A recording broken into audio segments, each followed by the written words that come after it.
Nous sommes de retour au Grand Palais et nous ouvrons la saison des foires avec Fab Paris, issu de l'alliance entre la Biennale des Antiquaires et Fine Arts Paris. Et la foire se positionne tout particulièrement cette année comme l'événement des décorateurs. Les décorateurs, les designers ont choisi des objets parmi les stands pour réaliser un parcours. Nous pouvons littéralement suivre leur goût au sein de la foire. Et nous avons suivi celui d'un designer en particulier, Jean-Charles de Castelbajac. C'est toujours fort de voir se coopter ou se fracasser des époques entre elles, des goûts différents, des choses qui sont au-delà de toute tendance en fait.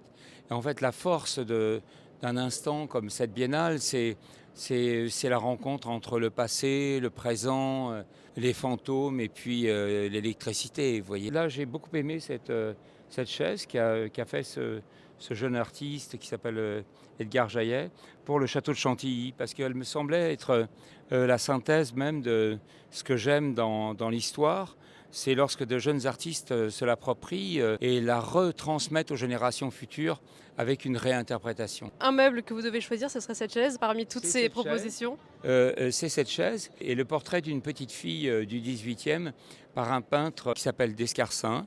Et il y avait ce portrait de petite fille très touchante, coiffée comme Marie-Antoinette, d'une grande délicatesse, avec des yeux qui vous fixent et qui vous disent où tu en es. Cette quête d'innocence qu'il y a au fond de nous, elle correspond à une période incertaine et que c'est dans le regard des enfants qu'on cherche de l'espoir. Puis j'ai vu une forêt de signaux de Takis, qui était un artiste sculpteur que j'aimais beaucoup, et qui sont des signaux lumineux, comme des signaux d'alerte, comme des cœurs qui battent, comme des cœurs électriques, et comme une société qui est animée par des énergies nouvelles. Ce qui m'interpelle, c'est ce qui est transcendantal, en fait. Il y a plusieurs caldaires, par exemple, euh, toujours avec les mêmes couleurs, avec la même précision de travailler sur des couleurs primaires, comme j'essaye de le faire depuis 40 ans.